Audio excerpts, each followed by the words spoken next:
Hello, welcome back to TennorShare. Do you have the same problem as me? After using iPad for a period of time, the screen will be suddenly frozen, black screen, or be stuck in the Apple logo interface when turned on it. It's annoying because it is affecting my user experience and working efficiency. Therefore, I googled it and found 3 helpful methods to fix this trouble, including iPad with the home button and without the home button. Let's check it out. The first method is to force restart the iPad.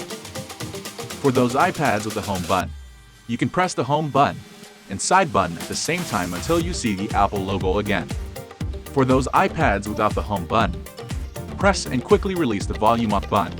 Press and quickly release the volume down button. Press and hold the side button when the Apple logo appears. Release that. Now your iPad should be fine and restart again. But if the issue is still here, we may go to the next method. We can use iTunes to fix it.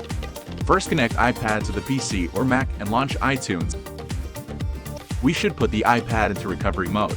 For iPad with the home button, you can press the home button and side button at the same time until you see the support page. For iPad without the home button, press and release the volume up button. Press and release the volume down button. Press and hold the side button until you see the support page. Now we enter the recovery mode, and you will see the pop-up message that requires you need to update or restore your iPad. We choose Update and confirm it.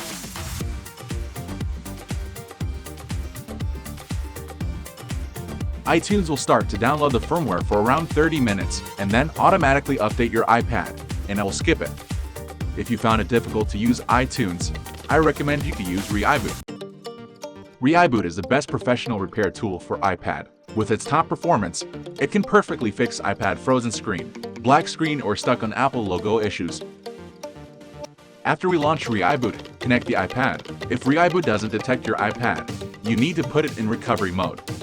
Then click Start and choose Standard Repair. Here requires to download the matched firmware. Just for a second, it should be quick but based on your network condition.